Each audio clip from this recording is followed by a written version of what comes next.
नमस्कार, Prabhas action news network और आप सभी का स्वागत है।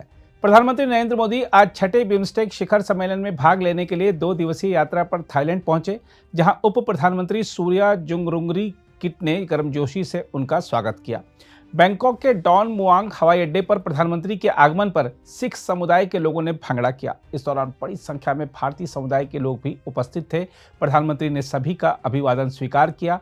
बाद में प्रधानमंत्री नरेंद्र मोदी का बैंकॉक के गवर्नमेंट हाउस में थाईलैंड की प्रधानमंत्री पेंटोंगटान शिनवात्रा ने स्वागत किया।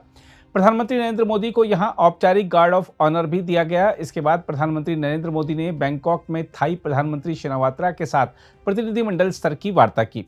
इसके बाद प्रधानमंत्री नरेंद्र मोदी और थाईलैंड की प्रधानमंत्री की मौजूदगी में भारत और थाईलैंड ने एमओयूज का आदान प्रदान किया। इस दौरान अपने संबोधन में प्रधानमंत्री ने कहा कि इस खूबसूरत स्वर्ण भूमि में मेरे और मेरे डेलीगेशन के गर्मजोशी भरे स्वागत और आतिथ्य सत्कार के लिए मैं प्रधानमंत्री शिनवात्रा का हार्दिक आभार व्यक्त करता हूं। उन्होंने कहा कि भारत और थाईलैंड के सदियों पुराने संबंध हमारे गहरे सांस्कृतिक और आध्यात्मिक सूत्रों से जुड़े हैं।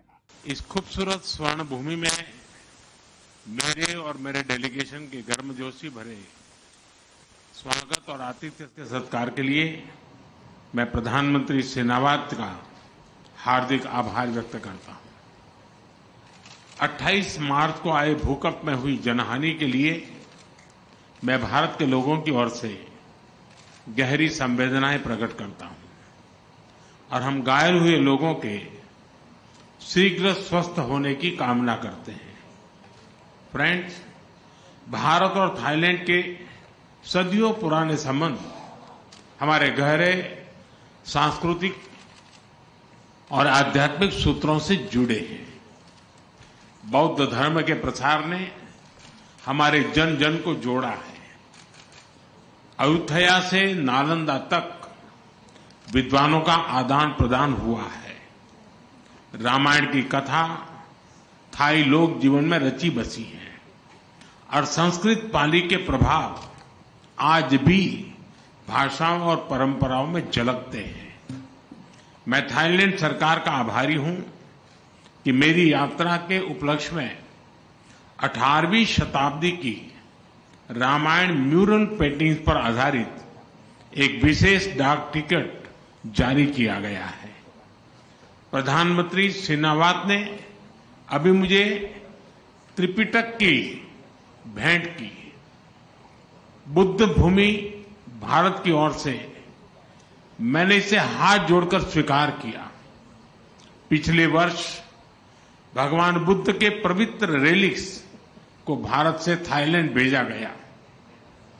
यह बहुत खुशी की बात है कि 4 मिलियन से अधिक श्रद्धालुओं को दर्शन करने का अवसर मिला।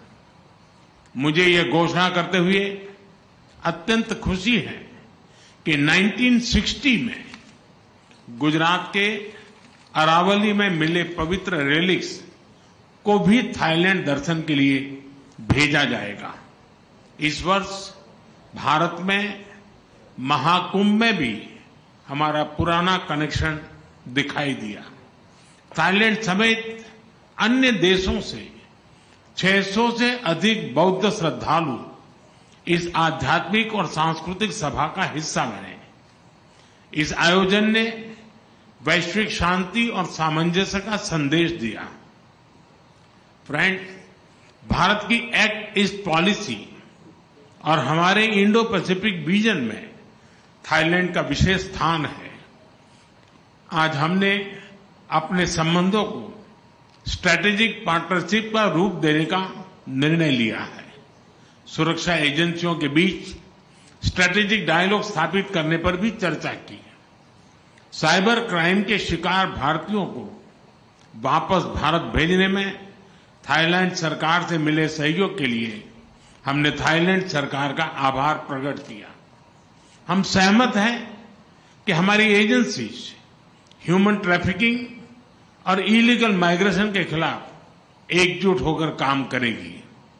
हमने भारत के उत्तर पूर्वी राज्यों और थाईलैंड के बीच टूरिज्म, कल्चर, एजुकेशन ऐसे क्षेत्रों में सहयोग पर बल दिया है। आपसी व्यापार, निवेश और बिजनेसेस के बीच आदान प्रदान बढ़ाने पर हमने बात की। एमएसएमई, हैंडलूम और हैंडीक्राफ्ट में भी सहयोग के लिए समझौते किए गए हैं। Renewable energy, digital technology, e vehicle, robotics, space, biotechnology और स्टार्टअप में सहयोग को बढ़ाने का हमने निर्णय लिया है।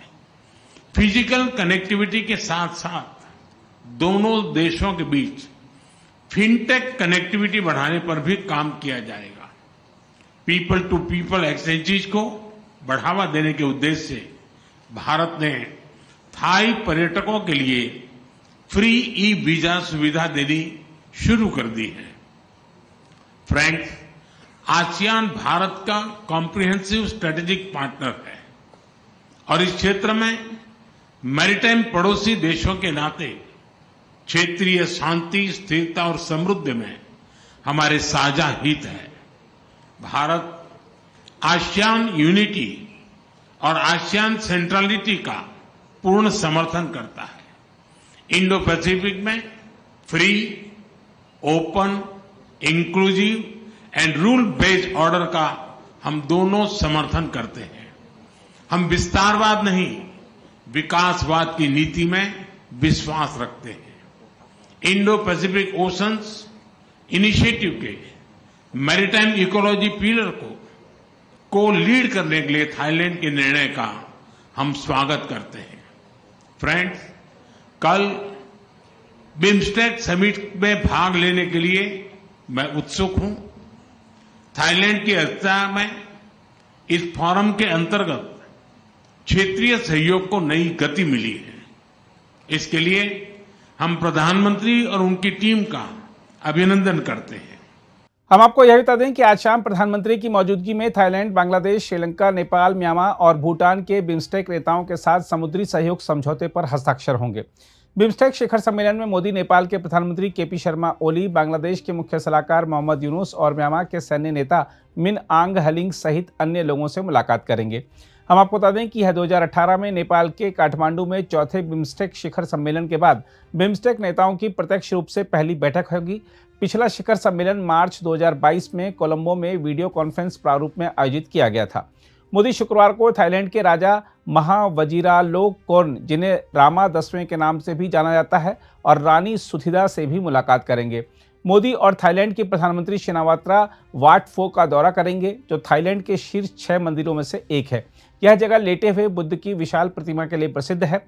हम आपको बता दें कि लेटे हुए बुद्ध की विशाल प्रतिमा के अलावा यह मंदिर अपने चारों ओर मौजूद बुद्ध की असंख्य प्रतिमाओं के लिए भी प्रसिद्ध है। यह थाईलैंड में सार्वजनिक शिक्षा के लिए पहला केंद्र था, जहां विज्ञान, धर्म और साहित्य के पाठ्यक्रम उपलब्ध थे। वहीं भारत से थाईलैंड के लिए प्रस्थान करते समय अपने वक्तव्य में प्रधानमंत्री मोदी ने बिम्स्टेक को पिछले दशक में बंगाल की खाड़ी क्षेत्र में क्षेत्रीय विकास, संपर्क और आर्थिक प्रगति को बढ़ावा देने के लिए एक महत्वपूर्ण मंच बताया था। उन्होंने इस बात पर प्रकाश डाला कि भारत का पूर्वोत्तर क्षेत्र अपनी भौगोलिक स्थिति के कारण बिम्स्टेक के केंद्र में है। उन्होंने कहा, अपने लोगों के हितों को ध्यान में रखते हुए मैं बिम्स्टेक देशों के नेताओं से मिलने तथा हमारे सहयोग को और मजबूत करने के लिए उत्सुक हूं। प्रधानमंत्री शुक्रवार सुबह बिम्स्टेक शिखर सम्मेलन में भाग लेंगे, जहां समूह द्वारा बैंकॉक विजन 2030 को स्वीकार किए जाने की संभावना है। थाईलैंड सरकार में विदेश मामलों की स्थायी सचिव एक्सरी पिंटारुची ने कहा है कि सक्रिय, लचीला और खुला बिम्स्टेक विषय इस क्षेत्रीय समूह की थाईलैंड की अध्यक्षता का मुख्य आकर्षण है। हम आपको बता दें कि विजन दस्तावेज का उद्देश्य बिम्स्टेक सहयोग के लिए स्पष्ट दिशा और लक्ष्य निर्धारित करना, इन लक्ष्यों को प्राप्त करने के लिए प्रमुख प्राथमिकताओं की पहचान करना, बिम्स्टेक को शांति, स्थिरता और आर्थिक स्थिरता के क्षेत्र के रूप में बढ़ावा देना तथा जलवायु परिवर्तन के प्रभावों को कम करने को लेकर सहयोग बढ़ाना है। हम आपको बता दें कि थाईलैंड की यात्रा समाप्त करने के बाद प्रधानमंत्री श्रीलंका जाएंगे, जो देश में नए राष्ट्रपति के चुनाव के बाद उनकी पहली यात्रा होगी। अगर आप भी लेना चाहते हैं देश दुनिया की तमाम जानकारी, तो आज ही सब्सक्राइब करें हमारे चैनल को। साथ ही नीचे दिए बेल आइकन को जरूर दबाएं ताकि हर अपडेट आप तक पहुंच सके।